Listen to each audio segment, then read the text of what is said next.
tenho certeza absoluta, essa noite fria, gelada, ela será aquecida pela presença do Todo-Poderoso. Amém ou não?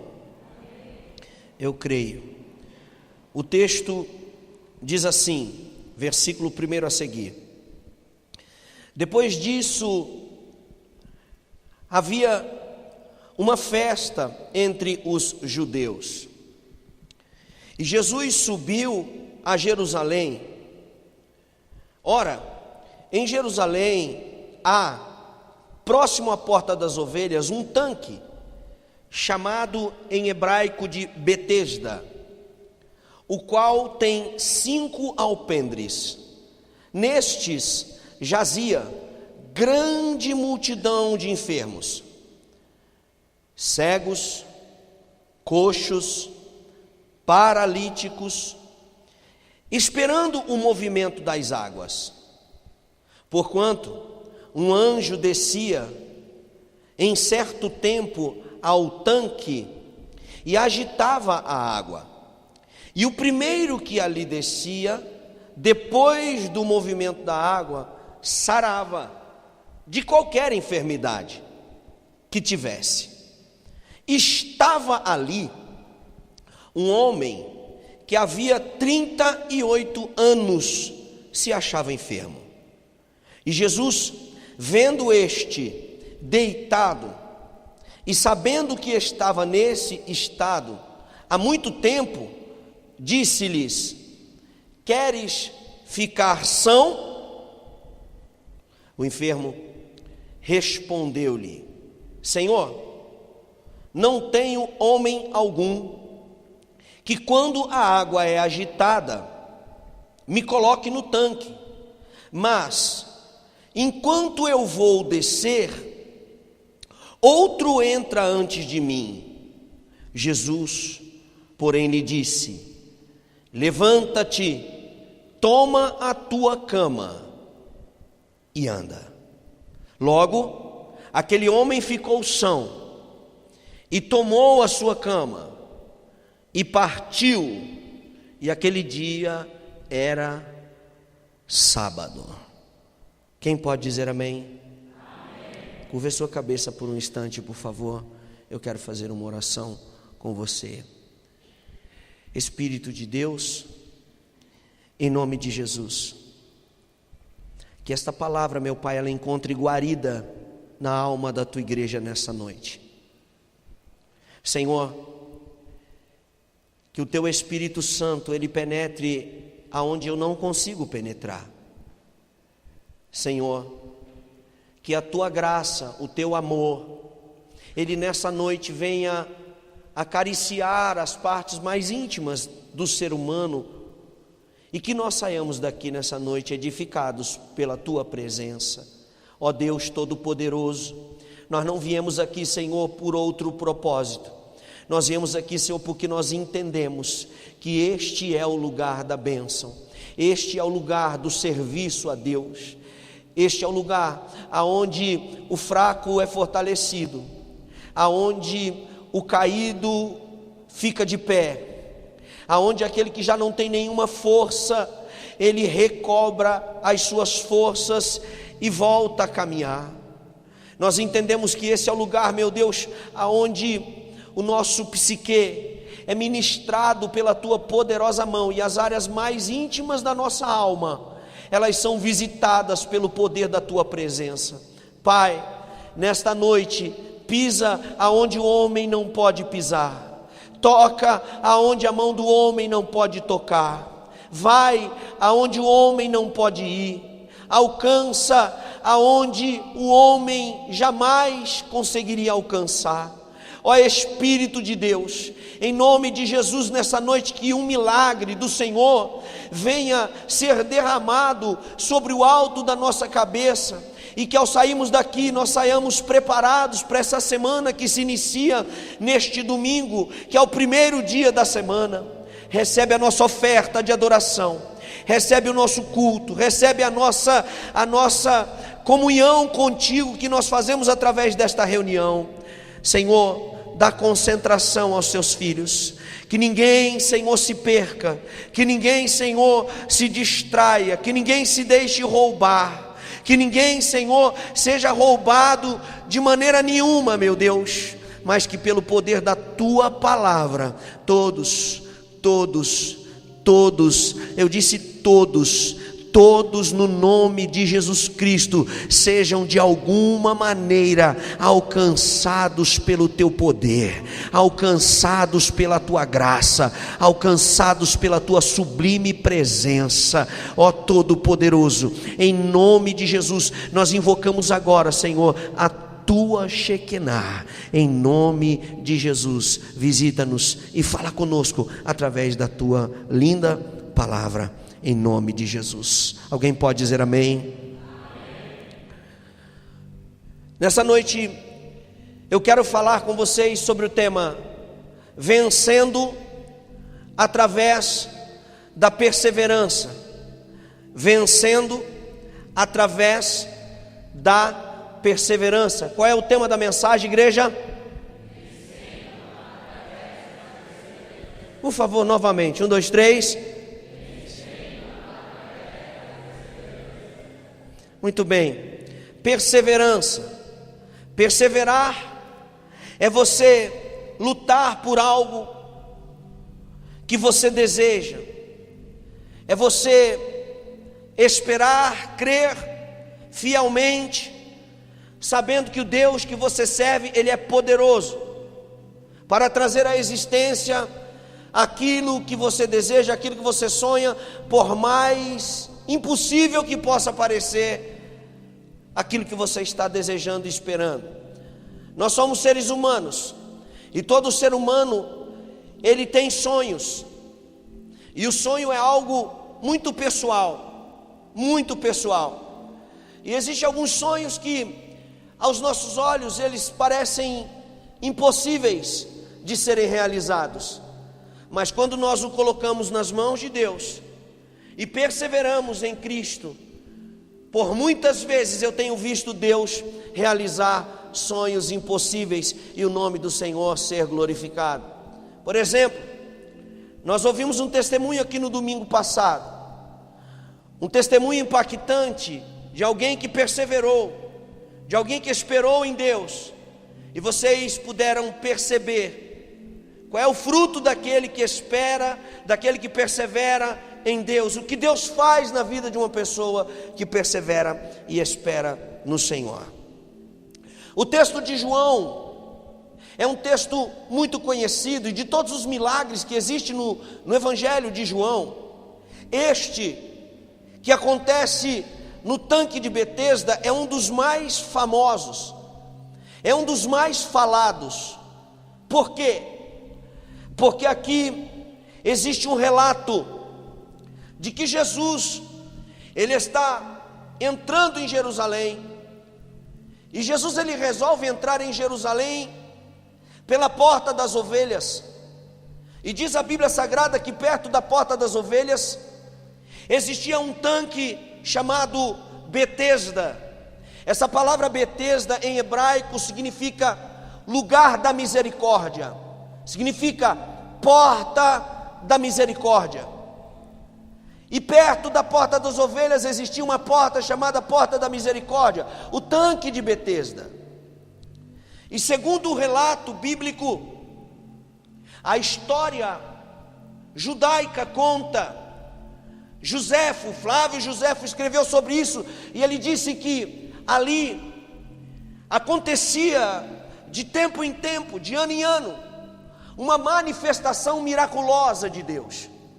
Havia um anjo do Senhor que descia naquele lugar e agitava as águas que havia ali naquele tanque.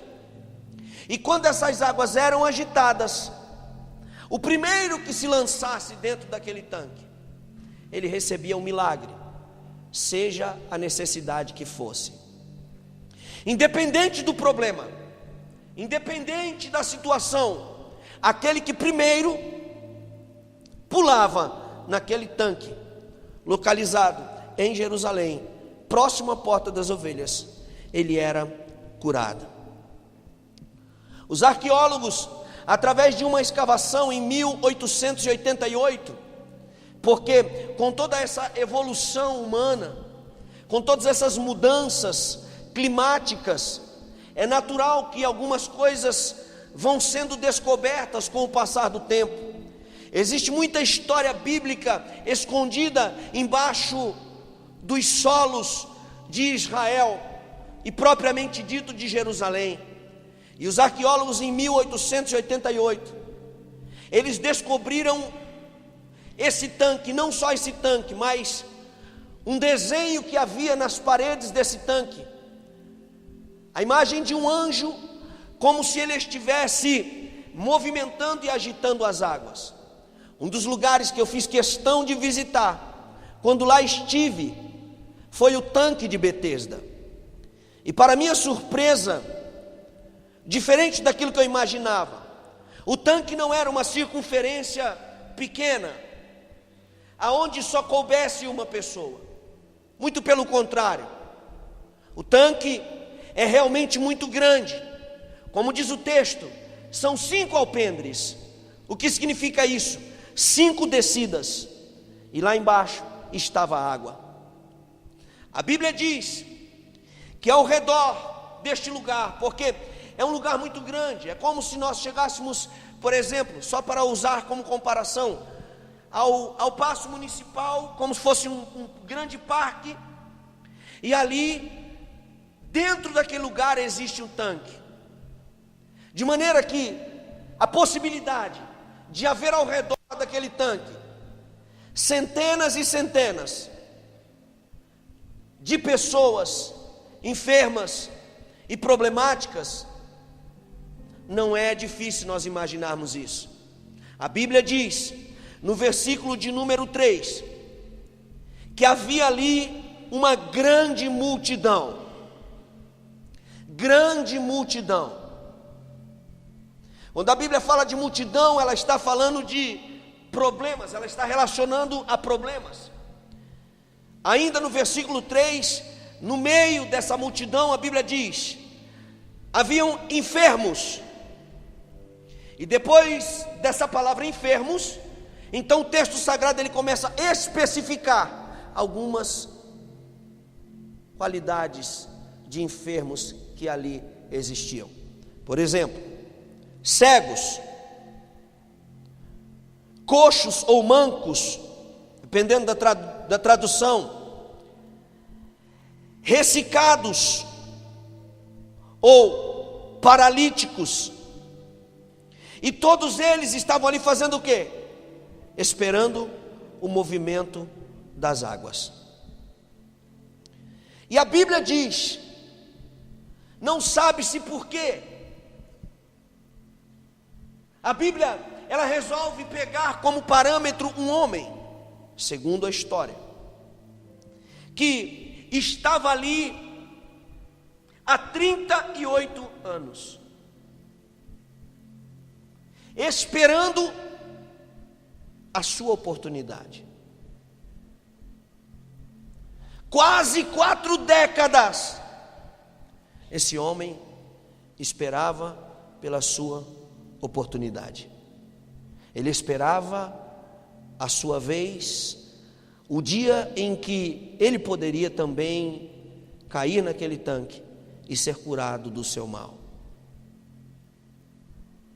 Eu imagino que durante esses 38 anos, esse homem deve ter visto muita coisa. Esse homem deve ter visto muita gente ser curada.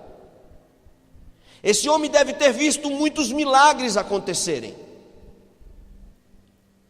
Sem contar os enganos que deve ter acontecido. Por quê? Porque se a tradição dizia que o anjo agitava a água e quem pulava primeiro era curado, imagine os senhores, o anjo é um ser celestial, ele não é perceptível aos olhos humanos, sim ou não, amém ou não?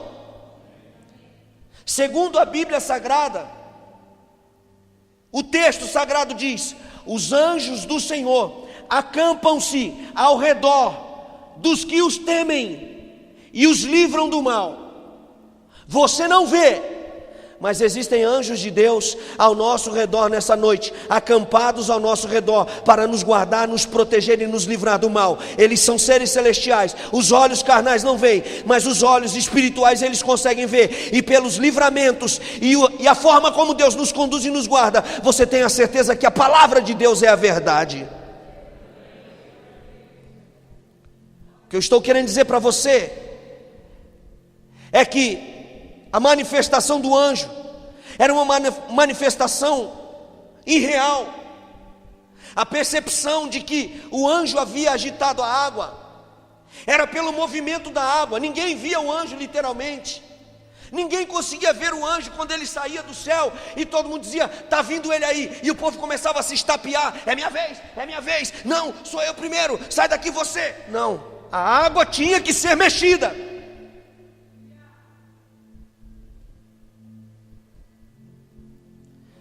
Era o mover da água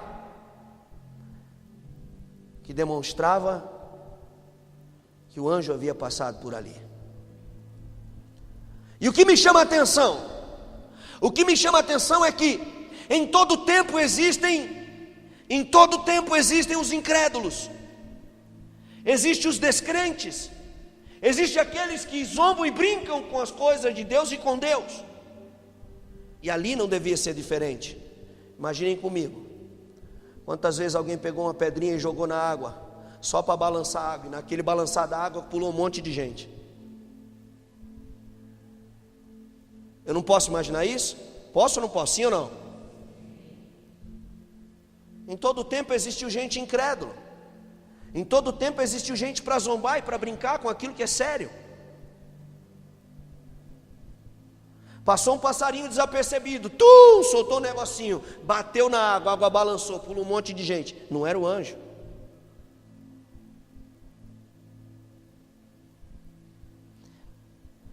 Porque o tema é esse: vencendo através da perseverança.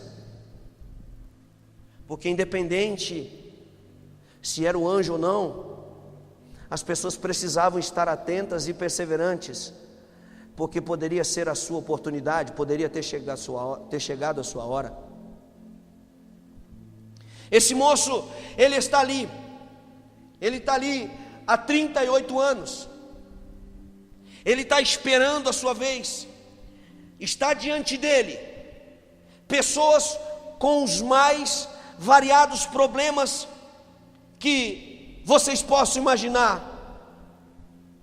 Agora a pergunta que segue é: o que nós podemos aprender com um texto que nos traz um fato acontecido há mais de 2000 anos de distância de nós?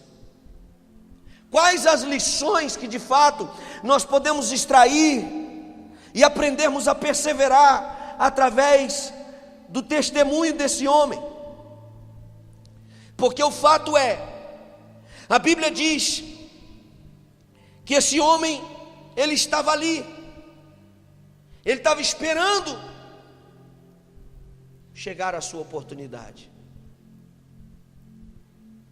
E de repente Jesus vem entrando em Jerusalém.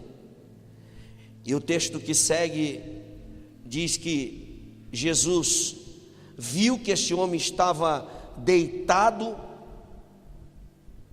Jesus, que conhece todas as coisas, sabia que ele estava deitado ali há muito tempo. E Jesus faz uma pergunta para ele. E a pergunta é essa. Eu gostaria que você repetisse comigo. Está aqui no telão, a última parte do versículo. Vamos falar juntos essa pergunta. 1, 2, 3. Queres? Essa pergunta não parece ilógica? Como é que Jesus pergunta para um enfermo, para um coxo, se ele quer ficar são? Ele poderia ter sido grosso na sua resposta e ter dito para Jesus: não, eu estou aqui porque eu gosto. Não, eu estou aqui porque eu não tenho nada para fazer, então eu venho aqui ficar os outros brincar de mergulhar aqui no tanque. Eu estou aqui porque eu não tenho o que fazer, então eu vim para cá, eu fico sentado aqui, é porque eu gosto, não tem problema nenhum não. Mas por que Jesus pergunta? Porque as perguntas de Jesus fazem com que nós expressemos a verdade do nosso coração, porque a Bíblia diz que a boca fala do que está cheio o coração. Então muitas vezes Jesus, ele faz perguntas, por quê? Porque nós precisamos manifestar aquilo que nós de fato precisamos.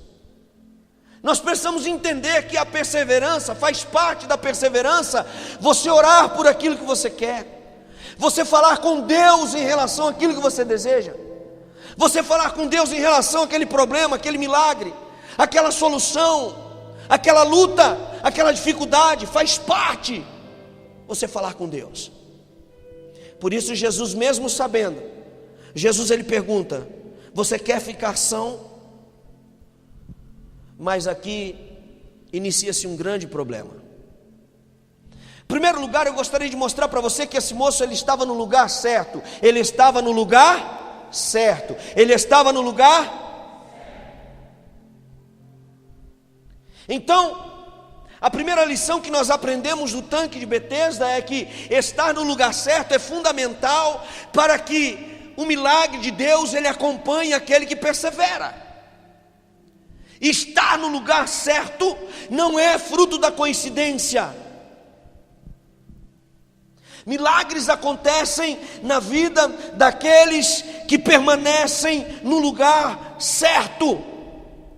A pergunta que segue é: quantos lugares foram marcados por Jesus em Jerusalém? Quantos milagres aconteceram em Jerusalém? Na realidade, se você for observar, aquele paralítico ele poderia estar na sua casa, ele poderia estar no seu quarto, ele poderia estar numa rua pedindo esmolas, ele poderia estar em qualquer lugar. Pedir esmolas naquele tempo era um credenciamento que era dado pelo governo. Não era qualquer pessoa que podia pedir esmola, a pessoa teria que provar verdadeira necessidade. Geralmente a prova era uma capa, era uma cama, era um objeto. Por isso que por muitas vezes, quando essas pessoas foram curadas por Jesus, ele disse: agora tu toma a tua cama e anda. Ou seja, pega esse símbolo que você leva contigo há tanto tempo, que te condiciona a viver como um esmoleiro, como um necessitado, e agora leva sobre as suas costas como uma marca daquele que recebeu um milagre, e não mais viva dessa maneira que você vivia. Então toma a tua cama e anda, toma a tua capa e vai. Esse homem ele poderia estar em qualquer lugar, ele poderia estar em qualquer lugar, mas ele estava junto ao tanque. Por quê? Porque ele conhecia a história, ele sabia que ali era um lugar de milagre, ele sabia que a qualquer momento haveria um mover das águas. Então ele prefere sair do comodismo, ele prefere enfrentar as dificuldades, ele prefere ir ao encontro do seu milagre, pelo menos para estar no lugar aonde o milagre aconteceria. Não importa quanto tempo faz, não importa quanto tempo eu tenha que esperar, mas eu preciso estar no lugar certo. Por quê? Porque a minha hora vai chegar. Esse era o pensamento que predominava a mente daquele homem necessitado, e há quase 40 décadas ele vivia debaixo desse sentimento. Que homem perseverante!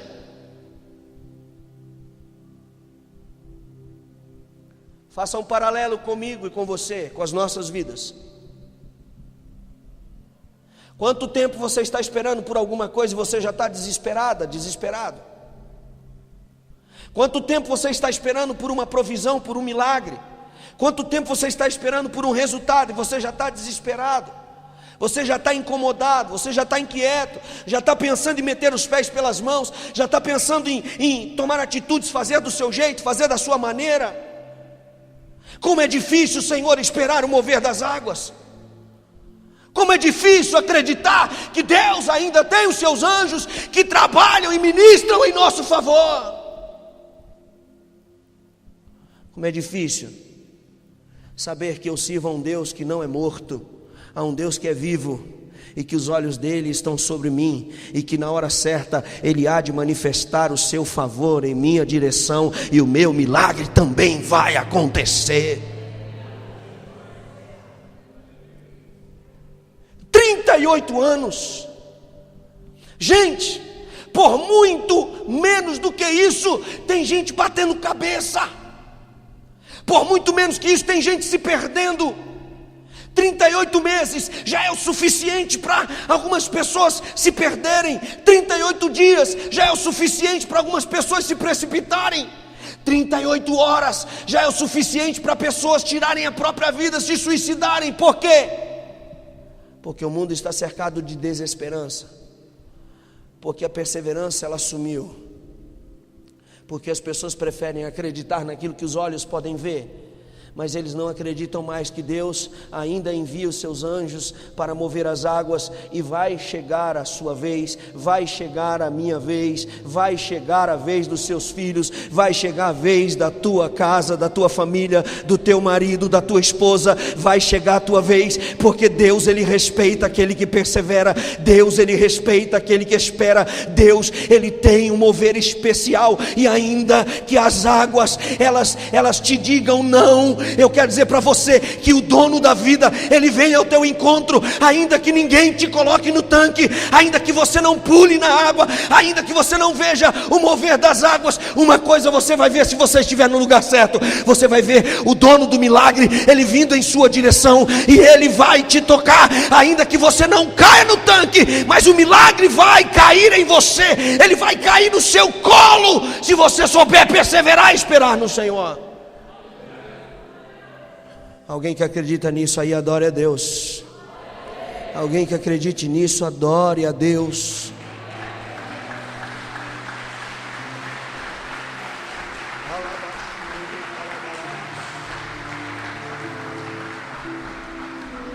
A arte de perseverar.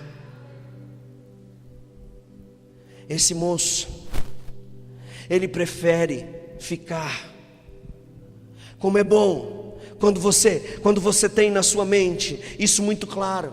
E eu lendo esse texto, eu lembrei-me do cego Bartimeu, que vivia mendigando à beira do caminho de Jericó. Mas quando Bartimeu, diz a Bíblia, que ele soube que Jesus estava passando pelo caminho de Jericó, a primeira ação daquele homem foi colocar-se no lugar certo. A primeira lição do tanque de Betesda é que esse paralítico, esse homem problemático, ele estava no lugar certo. Bartimeu, ouvindo que Jesus ia passar, ele se colocou no lugar certo. Espera aí, Jesus vai passar. Eu escutei falar que ele vai passar por ali. Então, se eu ficar aqui, aonde eu estou, por mais alto que eu consiga clamar, ele não vai me ouvir. Então o caminho é aqui. Eu vou me colocar aqui. Eu vou me colocar no lugar certo. Eu vou ficar no lugar da bênção. Ele vai passar por aqui. A hora que ele passar por aqui, eu vou gritar tão alto, eu vou perseverar, eu vou chamar pelo nome dele. Alguma coisa vai acontecer, porque se ele já fez milagre na vida de outras pessoas, ele vai fazer na minha também. Ele vai fazer na minha também. E o Bartimeu correu e foi para a beira do caminho e se colocou à beira do caminho, e Jesus vem passando, e o alvoroço da multidão vai acontecendo, e de repente ele começa: Jesus, filho de Davi, Jesus, filho de Davi, Jesus, filho de Davi. Jesus para. Como é bom você estar no lugar certo. Como é bom você estar no lugar certo. Como é bom você saber que você está no lugar certo. Jesus, ele vai passar, e o milagre vai te alcançar. O Bartimeu estava ciente da impossibilidade, e por si mesmo ele não poderia ser restaurado. A sociedade o tratava com indiferença, a dignidade ele já havia perdido há muito tempo, mas uma coisa ele sabia, que se ele estivesse no lugar certo, aquilo que precisava acontecer, aconteceria. Então o que ele faz? Ele vai e se coloca no lugar aonde Jesus iria passar. Meu irmão, o importante é você estar no lugar certo. Se você estiver no lugar certo, fatalmente o milagre de Deus te acompanhará. Ele toma todas as providências, ele vai e se coloca. Então, a primeira atitude que nós precisamos ter para que a nossa perseverança ela produza um milagre na nossa vida é nós permanecermos no lugar certo, aonde Jesus está. O anjo você pode não ver o anjo, você pode não se beneficiar do mover das águas, mas Jesus ele vai passar e ele vai fazer aquilo que você precisa que seja feito. Quem acredita nisso diz amém. Fatores que impedem o milagre. Fatores que impedem o milagre. Primeiro, versículo de número 7. No versículo 6 Jesus diz: queres ficar são? Versículo 7 começa, esse moço ele começa a responder Jesus: Senhor, eu não tenho homem algum que quando a água é agitada me coloque no tanque. Transferência de responsabilidade. Diga comigo, isso não gera milagre. Isso. Nós precisamos tomar cuidado, porque a nossa perseverança ela não pode ser estragada por uma expectativa equivocada. Expectativas erradas geram frustrações, expectativas erradas geram decepções, expectativas erradas geram traumas na alma. A Bíblia ela nos mostra claramente que o Senhor perguntou para esse homem: queres ficar são? Ele não perguntou: tem alguém para te jogar no tanque? Ele perguntou: você quer ficar são?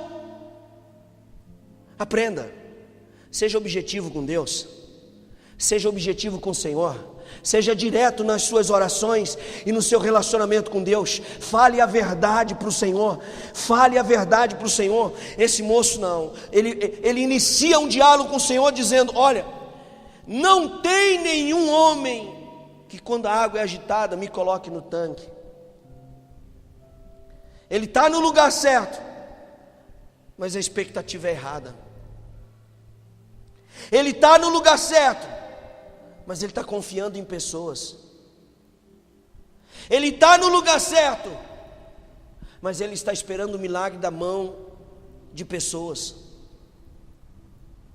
Ele diz ainda no versículo 7: enquanto eu vou, desce outro antes de mim.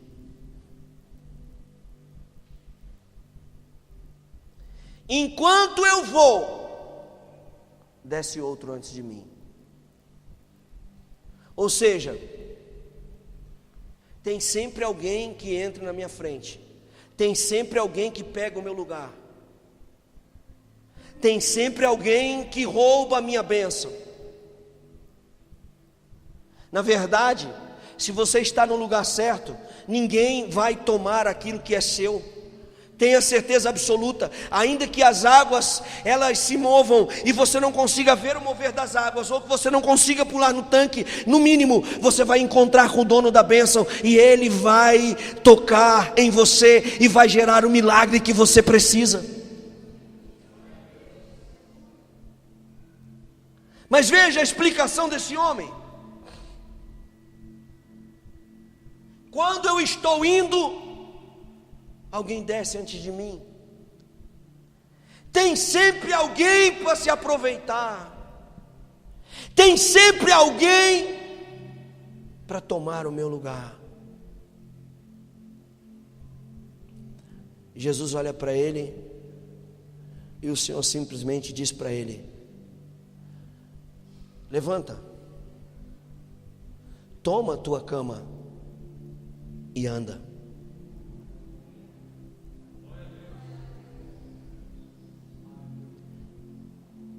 Não precisou de tanque, não precisou do anjo, não precisou da água, só precisou uma coisa.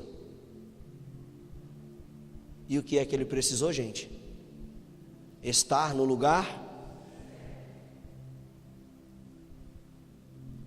Se o Bartimeu tivesse ficado lá na casa dele, será que Jesus teria ouvido o seu clamor? Sim ou não?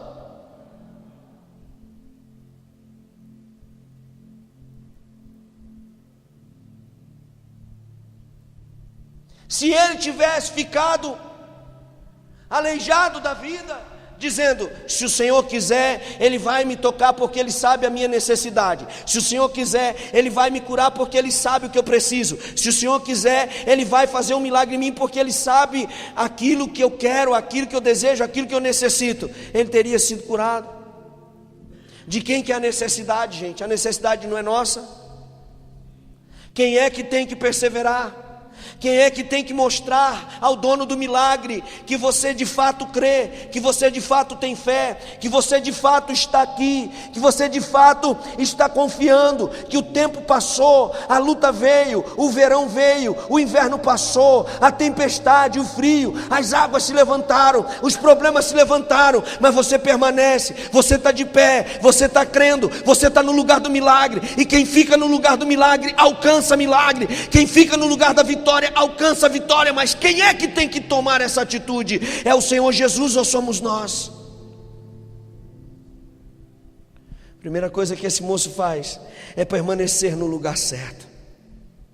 Há algo que você precisa fazer para que o seu milagre se torne real. Há algo que você precisa fazer para que o seu milagre ele venha à existência, e é estar no lugar certo. Eu gosto dessa coisa de estar no lugar certo. É interessante algo que está relacionado a estar no lugar certo, porque quem já pegou o metrô ali está muito fresco na minha mente aquela estação da Sé, porque ali é onde há um encontro de várias linhas. E é interessante porque, mesmo com os espertalhões, ali existe uma demarcação que ela deve ser respeitada. Então quem chega primeiro entra por aquela demarcação e fica esperando. Por quê? Porque quem está ali na estação sabe que o metrô vai parar e ali é o lugar da porta. Porque ninguém entra pela janela. A Bíblia diz que aquele que entra pela janela é ladrão e salteador, né? Crente entra pela porta. Então ali é o lugar da porta, é a demarcação da porta. E quem está ali naquela demarcação, inevitavelmente quando o metrô chega, ele entra porque ele está no lugar. Mas a pessoa pode esperar do lado, pode esperar do outro lado. Os espertalhões tentam cortar, volta, entrar por ali, pode arrumar um problema, uma confusão. Mas o fato é que existe uma marcação e ali é o lugar da porta. E quem espera ali, entra primeiro. Eu poderia usar aqui centenas de exemplos de estar no lugar certo, de esperar o momento certo para que o milagre de Deus aconteça. O que eu estou querendo dizer para você nessa noite é que o seu milagre ele vai se tornar real quando você estiver no lugar certo. Pode ter centenas de pessoas para o mesmo milagre que você, pode ter 20 mil cegos, pode ter 30 mil coxos, pode ter 20 mil desempregados. A lista pode ser do tamanho do mundo, pode ser maior do que a lista de Schindler. Eu quero dizer para você que o milagre de Deus ele vai te alcançar, que a unção de Deus ela vai te alcançar, que o que Deus tem para fazer ele vai fazer. Basta você estar no lugar certo. Segunda coisa, esse moço, depois de 38 anos, ele estava esperando. Isso significa estar no tempo certo. Estar no tempo certo. A segunda coisa que eu e você precisamos entender é que não basta estar no lugar certo, nós precisamos esperar pelo tempo certo. Por que o salmista Davi, ele quando escreveu o salmo, bota aí por favor meu filho, o salmo de número 40, todo mundo fala, mas pouca gente entende e vive isso. Mas nós vamos ler juntos hoje. Por favor, igreja, 1, 2, 3. Esperei.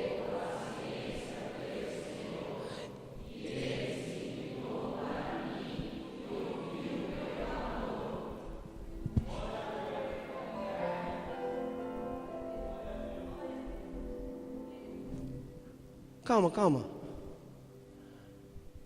Ouviu o meu clamor, se inclinou para mim, porque eu esperei pelo Senhor com paciência.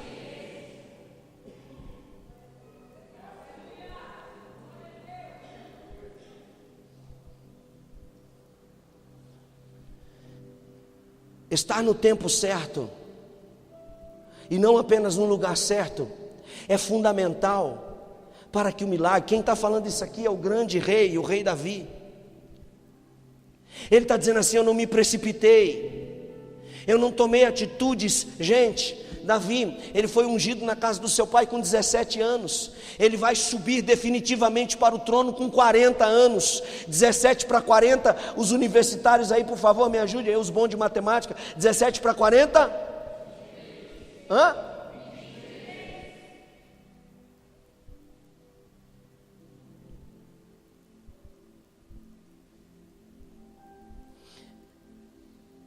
O cara 20 e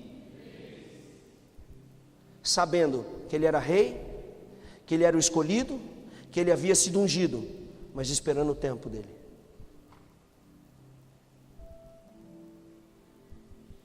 Ele podia ter matado Saul para subir antes, ele podia ter acabado com a vida de Saul, porque ele estava sendo perseguido, ele tinha todas as explicações do mundo, todas as justificativas do mundo, mas ele prefere escrever: esperei com paciência pelo Senhor, ele se inclinou para mim, ouviu o meu clamor.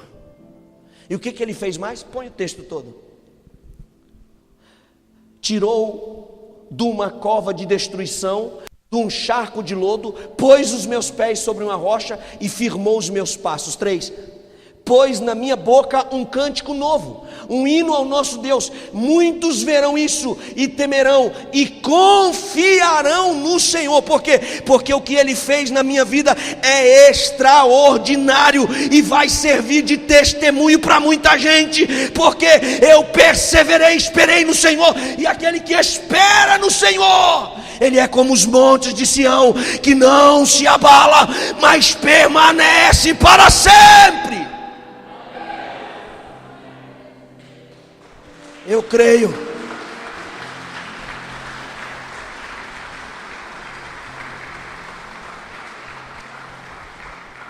O tempo certo, o tempo de Deus. José teve um sonho, e simplificando a história, o sonho dizia que ele seria o governador do Egito. Mas antes dele ser governador do Egito, ele foi vendido pelos irmãos, passou pela cova, passou pelo cárcere, foi acusado injustamente.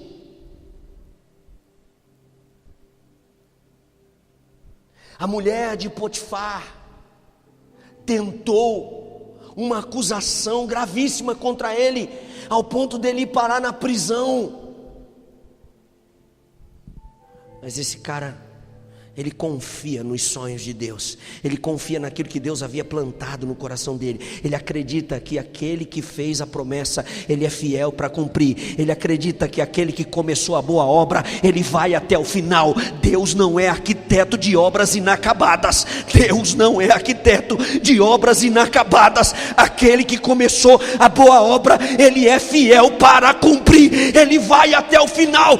Ainda que você permaneça infiel, Deus é fiel. Aquele que começou a boa obra, ele vai até o final, ele não para no meio do caminho.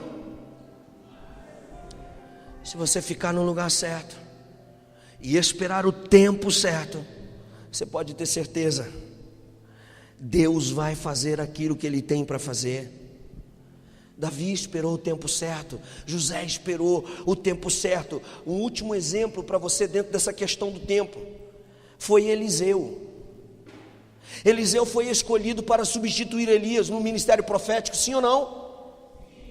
Eliseu não foi o substituto escolhido por Deus para substituir Elias, amém ou não, igreja? Mas somente no tempo de Deus ele pôde assumir. 10 anos, diz a Bíblia Sagrada, depois, Elias, ele é definitivamente elevado à posição que Deus havia projetado para ele. 10 anos depois que ele é ungido, 10 anos depois que ele é separado, ele vai perseguindo, ele vai caminhando do lado de Elias, ele gruda no Elias. Vocês conhecem essa história, eu não vou aqui gastar tempo com isso. Ele diz para Elias: vive o Senhor, vive a tua alma, mas eu não te deixarei, eu vou contigo. Elias vai para o banheiro, Eliseu vai atrás, Elias vai deitar, Eliseu deita do lado, Elias vai comer, Eliseu senta do lado para comer, Elias vai fazer sei lá o que, Eliseu grudado nele, porque ele sabia que disso dependia a sua hora, disso dependia o seu tempo de chegar.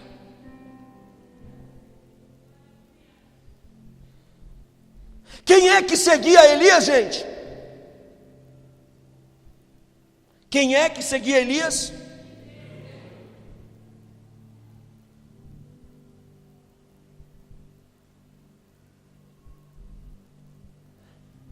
É você quem tem que seguir o seu pai.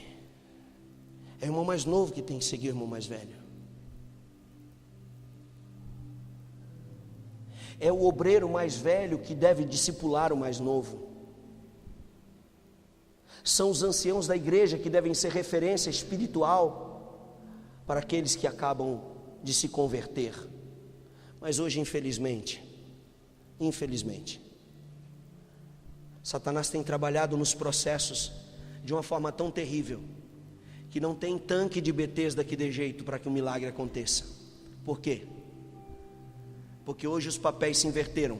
Com a desculpa do primeiro amor, as pessoas dizem: porque ele está vivendo o primeiro amor, é por isso que ele serve, é por isso que ele faz, é por isso que ele ora, é por isso que ele vem, é por isso que ele quer, é por isso que ele está aqui, ele está vivendo o primeiro amor. Eu quero dizer uma coisa para vocês: esse primeiro amor, ele não deveria nunca acabar. Sabe por quê? Porque o milagre que você precisa depende dele. Porque só o primeiro amor faz você esperar pacientemente no Senhor. Só o primeiro amor faz você estar no lugar certo. Só o primeiro amor faz você esperar o tempo certo. Só o primeiro amor. Eliseu, você é o substituto de Elias. Glória a Deus, aleluia. Quando vai ser, Senhor? Segue ele aí, que vai chegar a hora que eu vou dizer para você. E vai seguindo. Um dia no caminho em Jerusalém, vem uma carruagem de fogo, parte os dois no meio, um pula para um lado, outro pula para o outro. Quando pula Elias para um lado, Eliseu para o outro, Eliseu levanta a cabeça, está Elias subindo, sendo tomado pelo Senhor num redemoinho de fogo. Somente quem está no lugar certo e na hora certa pode ver chegar o dia do seu milagre.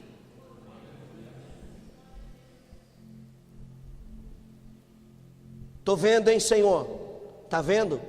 Então se prepara. O que é isso, Senhor? É uma capa. É a capa de Elias.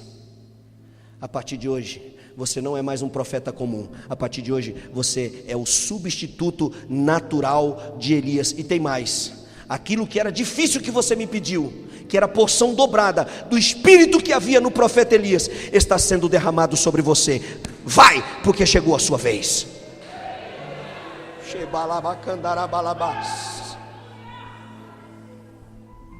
A porção dobrada de Deus, ela vem. Mas eu preciso estar às cercas do tanque de Betesda. O milagre que você precisa, o livramento que você precisa, o escape que você tanto pede, aquilo que você tanto quer, aquilo que você tanto deseja, Deus, Ele já tem preparado para você. Mas para que isso aconteça, você precisa estar no lugar certo, na hora certa, para que Deus, Ele possa te encontrar e o milagre possa acontecer. Eu disse isso hoje de manhã na escola ministerial. O sábio Salomão escreveu em Eclesiastes capítulo 3, versículo 1 a 8: o tempo de Deus está determinado. Eu creio, há tempo para todos os propósitos debaixo dos céus e em cima da terra. O teu tempo vai chegar, o teu tempo vai chegar, o teu tempo vai chegar, o milagre vai chegar, a cura vai chegar, a unção vai chegar, Deus vai derramar, Ele vai fazer. Mas você precisa entender que as regras de Deus não podem ser burladas.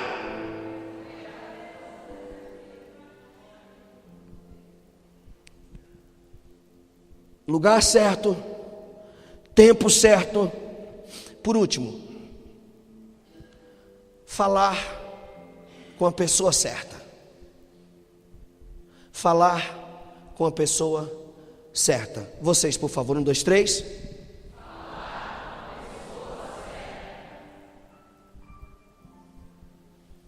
Lugar certo, tempo certo, falar com a pessoa certa. 38 anos, porque embora ele fosse perseverante, a expectativa era errada. E eu disse e volto a repetir: expectativas erradas geram frustrações e traumas.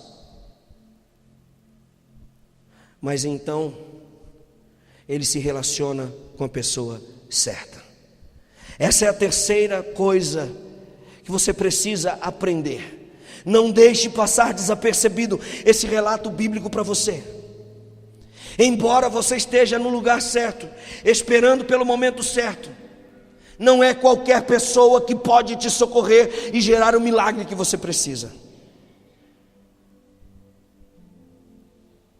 Nós temos que entender que temos que falar com a pessoa certa para as coisas acontecerem.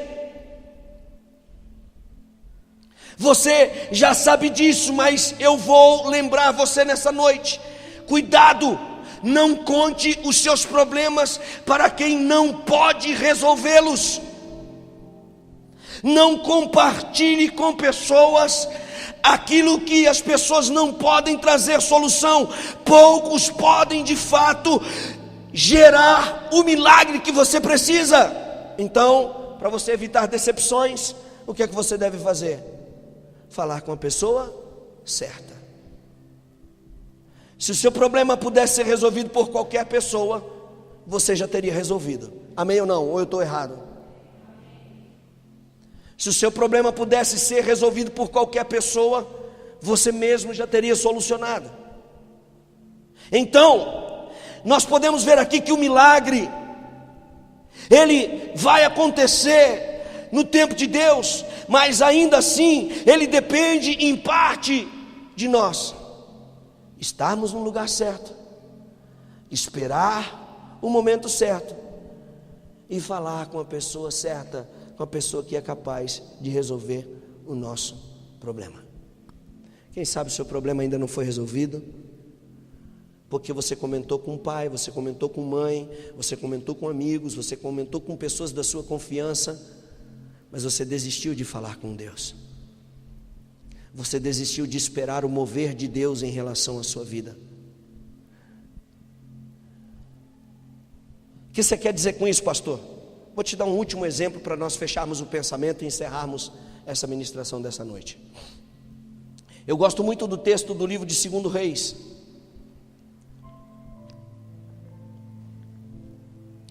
Capítulo 4. A Bíblia conta a história de uma mulher cujo filho morreu. E quando aquele filho morreu, algumas pessoas perguntavam para aquela mulher: está tudo bem com você? E essa mulher respondia: sim, vai tudo bem.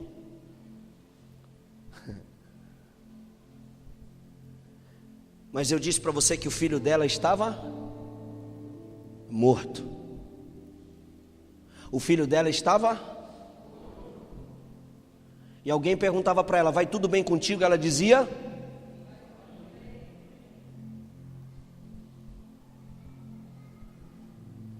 falar com a pessoa certa. O profeta manda Geazi, o moço do profeta. O menino vai. Quando ele chega para aquela mulher, embora Geazi fosse o moço de Eliseu, fosse um serviçal de Eliseu, fosse muito íntimo de Eliseu, quando Geazi chega para ela e pergunta: vai tudo bem contigo? Ela diz o que para ele?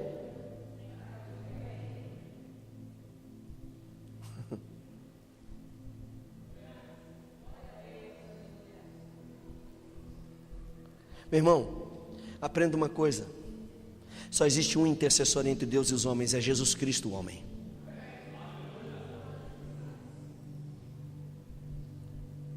O milagre que você precisa aprender a conversar com a pessoa certa. Gaste tempo em oração, gaste menos tempo conversando com pessoas e falando aquilo que você não deve revelar. Gaste menos tempo com as perdas de tempo, para que o seu tempo seja abreviado. Gere perseverança ao coração de Deus, e aquilo que você precisa, Deus vai fazer em teu favor. Confia no Senhor e entrega o teu caminho a Ele. Não entrega o teu caminho a pessoas, não entrega o teu caminho a seres humanos, não. O teu milagre você deve falar para a pessoa certa. Geazi, o moço de Eliseu, chega para aquela mulher: vai tudo bem com você? Ela diz: vai tudo bem. Não adianta contar problema para Geazi. A unção de ressurreição estava sobre Eliseu. A unção de cura, a unção de solução, a unção de milagre, ela estava sobre Eliseu. A porção dobrada estava sobre Eliseu.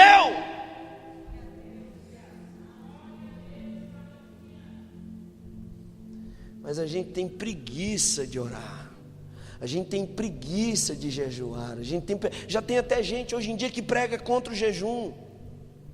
Já tem até igreja hoje em dia que prega contra o jejum, que jejuar é uma bobagem, é uma besteira, que isso é coisa do Antigo Testamento. Aí eu vejo Jesus jejuando, o Filho de Deus jejuando. E Ele foi quem disse: jejuai e orai, para que não entreis em tentação. Como é difícil. A gente quer falar, falar. Se eu não falar hoje eu vou morrer. Pastor do céu, eu preciso falar. Eu falei porque eu precisava falar. Precisava falar com alguém, eu precisava dizer, porque eu estava doido. Engraçado, você estava doido, né? Pega R$100 e rasga. Eu quero ver se estava doido mesmo. Necessidade, ansiedade, você esquece. Você precisa estar no lugar certo, na hora certa e falar com a pessoa certa. E essa pessoa que é Cristo, Ele vai gerar o milagre que você precisa. Geazi perguntou, vizinhos perguntaram, pessoas perguntaram. Essa mulher não disse nada para ninguém. Quando ela chega diante do profeta Eliseu, aí ela vai dizer: olha só, você orou, eu não tinha filhos, o filho foi gerado, ele estava uma bênção, estava dentro de casa, mas deu uma dor na cabeça do menino, o menino caiu, o menino morreu, mas ele está lá no quartinho que eu fiz para você, ele está deitado lá na cama que eu fiz para você, ele está lá no lugar da bênção, porque aquele lugar foi um lugar preparado para Deus, que é representado através da tua vida. Não é possível que alguma coisa não vai acontecer. Ele está no lugar certo. Eu não levei ele para a casa de amigos, eu não levei ele para a casa dos vizinhos, eu não botei ele no carro de ninguém para socorrer. Eu acredito que foi Deus que usou a sua vida. Então ele está lá naquela cama, naquele quarto, quarto, naquele lugar que eu fiz para você, o que é que vai acontecer? Meu irmão, como é bom você falar com a pessoa certa. Meu irmão, como é bom você falar com a pessoa certa. Meu irmão, como é bom você estar no lugar certo. Meu irmão, como é bom você saber a hora certa. Agora Eliseu, ele não dá uma palavra, ele sai diretamente para o quarto onde estava aquele menino, e diz a Bíblia que ele se deitou sobre o corpo daquele menino, e o calor do corpo de Eliseu, que eu chamo de unção, a unção de Deus que estava na vida de Eliseu, agora ela começa a ser transferida para o corpo daquele menino, e a vida começa a tomar conta daquele menino, e aquele que estava morto reviveu, aquele que estava acabado, ele volta à vida, a esperança que havia sido perdida, agora ela volta, a tristeza saltou de alegria, a morte deu lugar à vida, aquela mãe que estava completamente vivendo um problema, agora ela começa a viver um milagre, aquela vizinhança que provavelmente estava zombando dela, agora aquela vizinhança começa a reconhecer o poder de Deus. E como é bom você estar no lugar certo, na hora certa, e falar com a pessoa certa. Ela começa a perceber como é bom você viver os milagres de Deus. Agora aquela criança, ela respira e volta à vida, e eu imagino aquele milagre, aquele testemunho correndo para lá, correndo para cá, e a mensagem que é transmitida através do testemunho dessa mulher é uma mensagem só: fale com a pessoa certa, na hora certa, e esteja no lugar certo, que o milagre vai acontecer pelo poder do nome de Jesus. Alguém que acredita nisso para a glória de Deus Pai?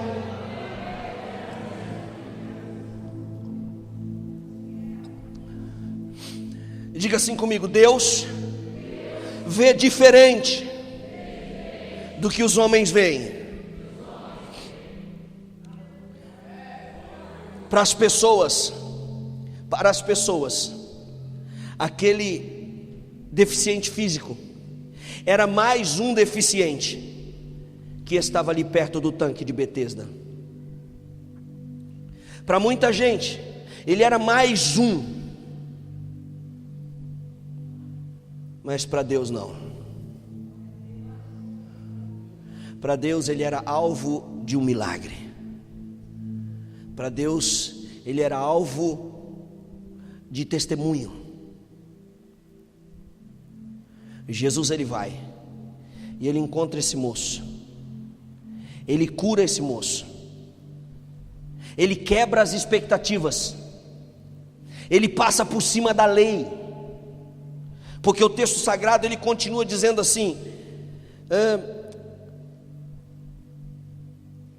versículo de número 9: e aquele dia era sábado. Não podia se realizar milagres num dia de sábado. Jesus, ele não te vê como os outros te veem. Para muita gente, eu posso ser mais um, você pode ser mais um, mas para Deus, você é um ser único e especial, e Ele tem amor pela sua vida, e Ele sabe a hora certa de realizar o milagre. Ei, escuta isso que eu vou te falar pelo poder do nome de Jesus. Ele se levanta como tua justiça, Ele tem a solução para a tua vida, para o teu problema. Acredite, permaneça no lugar certo, a hora certa vai chegar, o dono do milagre vai passar, ainda que você não consiga cair na água do tanque, essa água ela vai pular de dentro para fora e vai te alcançar. Jesus vai fazer alguma coisa, de alguma maneira Ele vai te encontrar. Pastor, por que é que o senhor está fazendo essa afirmativa? Sabe por quê?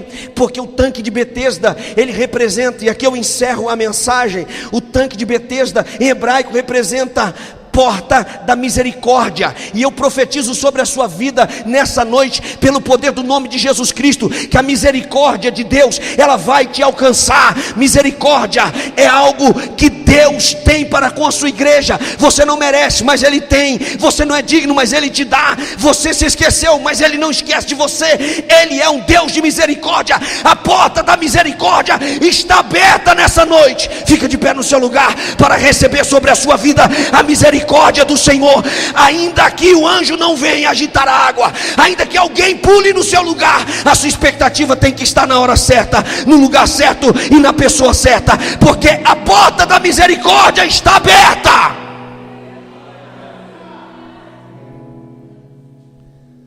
Receba a misericórdia de Deus sobre a sua vida nessa noite. Receba a misericórdia de Deus sobre a sua vida. Misericórdia é algo que as pessoas não têm umas das outras, mas Deus tem de você. Misericórdia é algo que geralmente as pessoas desconhecem o poder e o valor dessa palavra, mas Deus, Ele tem misericórdia de você. Por isso que Ele deu o Filho dele para morrer na cruz do Calvário por você, foi por misericórdia. Ele é aquele que arrebata a nossa alma da prisão, e pela sua misericórdia Ele nos torna dignos e aceitáveis diante dEle, mesmo que você não mereça. O ladrão da cruz foi salvo por misericórdia. A prostituta Raabe, a sua casa e ela foi salva por misericórdia.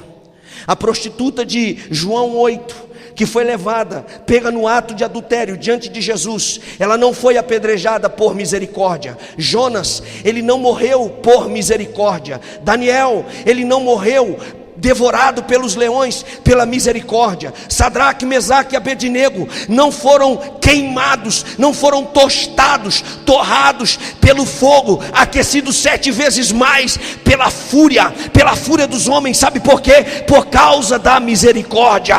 Eu quero dizer para você nessa noite que Elias, ele não foi morto pelos profetas de Baal e de Azira. Sabe por quê? Não é porque ele é bom, é por causa da misericórdia do Senhor, porque a Bíblia diz que Deus, olhando do céu, Ele não viu um justo sequer, e é por isso que Ele enviou seu Filho Jesus para nos justificar e nos tornar dignos e aceitáveis diante dEle. Tudo o que você precisa e o que você vai receber é por causa da misericórdia. A porta da misericórdia está aberta.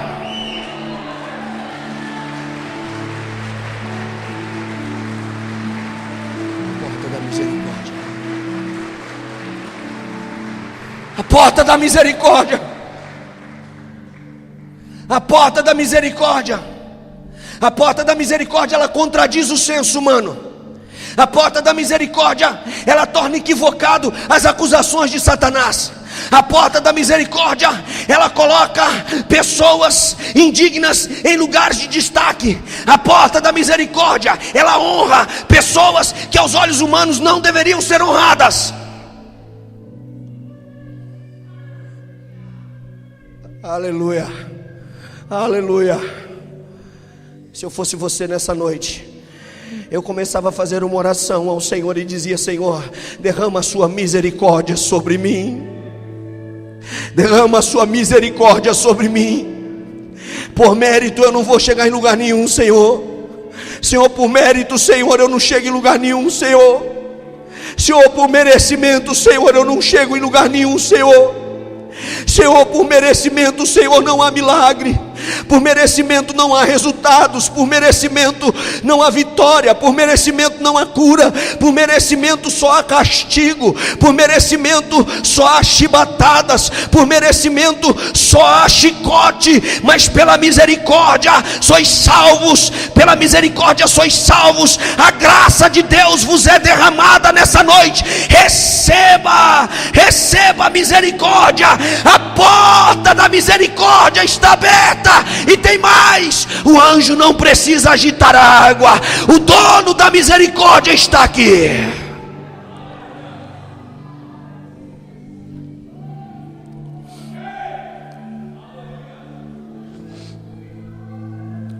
Receba a misericórdia de Deus. Ainda que eu andasse pelo vale da sombra e da morte,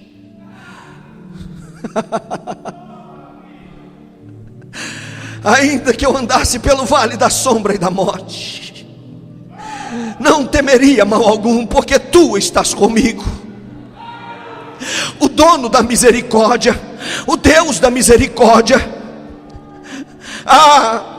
O teu nome pode ter sido colocado na boca do sapo, da rã. O teu nome pode ter ido para a mata virgem. O teu nome pode ter ido, meu irmão, para a encruzilhada. O teu nome pode ter sido colocado na maior magia negra que você pode ter ouvido falar ou conhecer na face da terra. Eu quero dizer para você que nada disso é maior do que a misericórdia. Nada disso é maior do que a misericórdia. A misericórdia está derramada.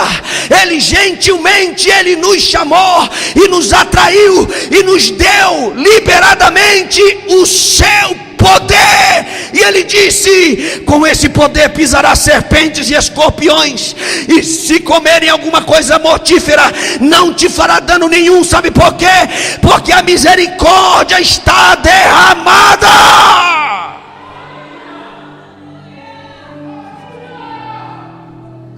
Receba misericórdia. Receba misericórdia. Faça uma oração nesse momento e diga: Senhor, eu não mereço, mas visita-me com a tua misericórdia. Senhor, por muito tempo eu estive no lugar errado. Eu saí do lugar da bênção. Eu perdi o time do tempo certo, da hora certa. Por muito tempo, Senhor, eu falei com pessoas erradas. Senhor, eu andei por caminhos errados, mas me visita nessa noite com a tua misericórdia.